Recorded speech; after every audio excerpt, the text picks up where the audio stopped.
उन दिनों संयोग से हाकिम जिला एक रसिक सज्जन थे। इतिहास और पुराने सिक्कों की खोज में उन्होंने अच्छी ख्यात प्राप्त कर ली थी। ईश्वर जाने दफ्तर के सूखे कामों से उन्हें ऐतिहासिक छानबीन के लिए कैसे समय मिल जाता था। यहाँ तो जब किसी अफसर से पूछे तो वह यही कहता है कि मारे काम के मरा जाता हूँ, सिर उठाने की फुर्सत नहीं मिलती। शायद शिकार और सैर भी उनके काम में शामिल हैं।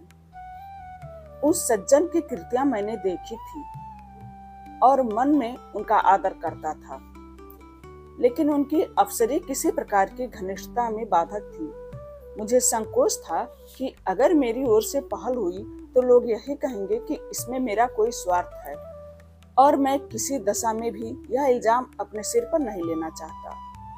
मैं तो हुक्काम की दावतों और सार्वजनिक उत्सवों में न्योता देने का भी विरोधी हूँ, और जब कभी सुनता हूँ कि किसी अफसर को किसी आम जलसे का सभापति बनाया गया, या कोई स्कूल, औषधालय या विधवा आश्रम किसी गवर्नर के नाम से खोला गया, तो अपने देश के बंधुओं की दास मनोवृत्ति पर घंटों अफसोस करता हूँ।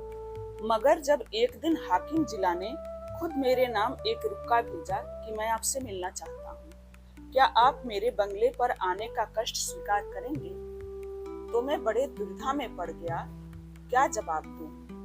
अपने दो मित्रों से सलाह ली। उन्होंने कहा, साफ लिख दीजिए, मुझे फुर्सत नहीं। वह हाकिम जिला होंगे तो अपने घर के होंगे। कोई सरकारी या जाते का काम होता तो आपका जाना अनिवार्य था, लेकिन निजी मुलाकात के लिए जाना आपकी शान के खिलाफ है। आखिर वह खुद आपके मकान पर क्यों नहीं आए?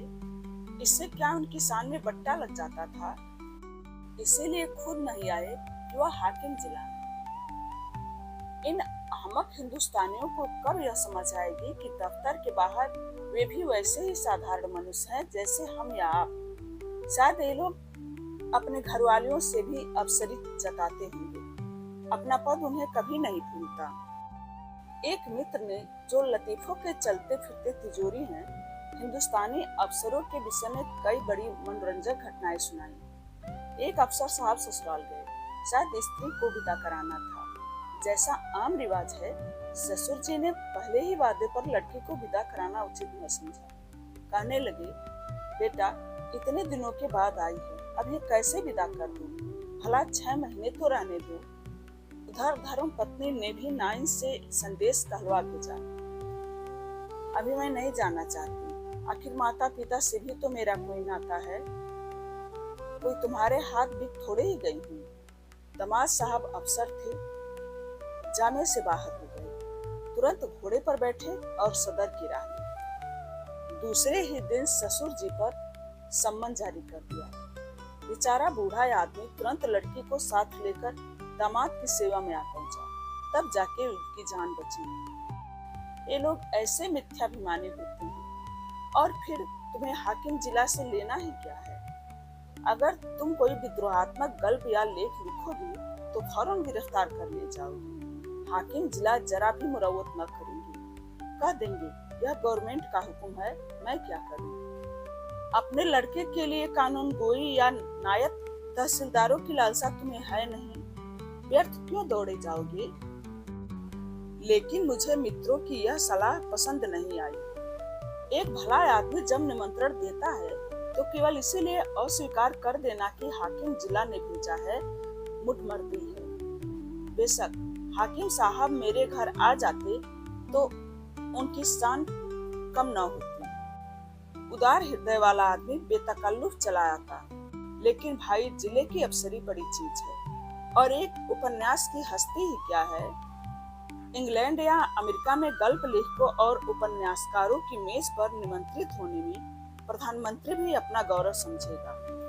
हाकिम जिला की गिनती ही क्या है। लेकिन यह भारतवर्ष है, जहाँ हर एक रईस के दरबार में कभी सम्राटों का जत्था रईस के कीर्तिमान के लिए जमा रहता था। और आज भी ताजपोशी में हमारे लेखक बिना बुलाए राजाओं की खिदमत में हाजिर होते हैं, कसीदे पेश करते हैं और इनाम के लिए हाथ पसारते हैं। तुम ऐसे कहाँ के बड़े हुआ हो कि हाकिम जिला तुम्हारे घर चला आए? जब तुम्हें इतनी अकड़ और तुनक मिजाजी है तो वह तो जिले का बादशाह है। अगर उसे कुछ अभिमान भी हो तो उचित है। इसे उसकी कमजोरी कहो, बेहूदगी कहो, मूर्खता कहो, उजड़ता कहो, फिर भी उचित है। देवता होना गर्व की बात है, लेकिन मनुष्य होना भी अपराध नहीं। मैं तो कहता हूँ ईश्वर को धन्यवाद दो कि हाकिम जिला तुम्हारे घर नहीं आए, वरना तुम्हारी कितनी भद्द होती। उनके आदर सत्कार का सामान तुम्हारे पास कहाँ था? गद की एक कुर्सी भी नहीं है। उन्हें क्या 3 टांगों वाले सिंहासन पर बैठाते या मटमैले जाजिम पर? 3 पैसे की 24 बेड़ियां पीकर दिल खुश कर लेते हो। है सामर्थ रुपए के 2 सिगार खरीदने की? तुम तो इतना भी नहीं जानते कि यह सिगार मिलता कहाँ है, उसका नाम क्या है। अपना भाग्य सराहो कि अफसर साहब तुम्हारे घर नहीं आए और तुम्हें बुला लिया।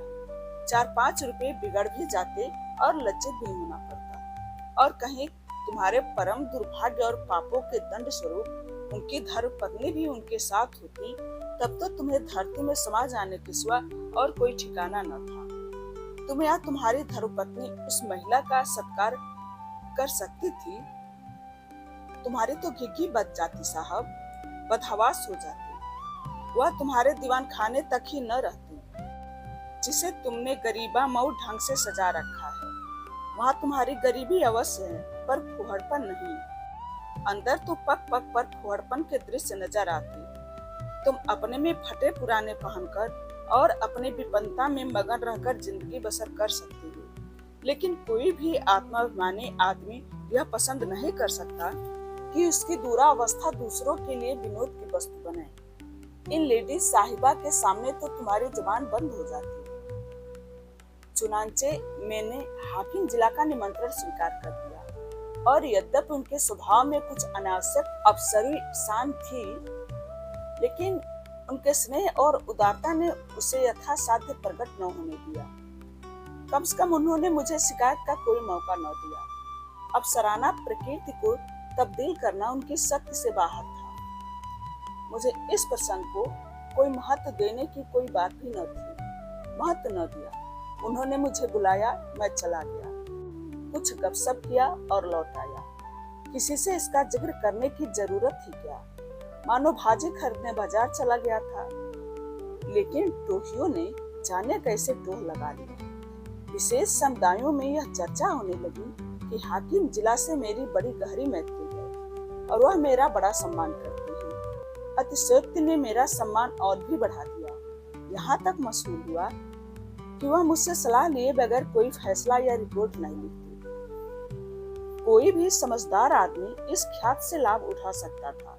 स्वार्थ में आदमी बावला हो जाता है, तिनके का सहारा ढूंढता फिरता है। ऐसों को विश्वास दिलाना कुछ मुश्किल न था कि मेरे द्वारा उनका काम निकल सकता है, लेकिन मैं ऐसी बातों से घृणा करता हूँ।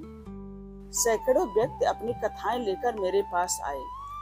किसी के साथ पुलिस ने बेजा ज्यादती की थी, कोई इनकम टैक्स वालों की सख्तियों से दुखी था, किसी की यह शिकायत थी कि दफ्तर में उसकी हक तलफी हो रही है और उसके पीछे के आदमियों को दनादन तरक्कियां मिल रही है। उसका नंबर आता है तो कोई परवाह नहीं करता।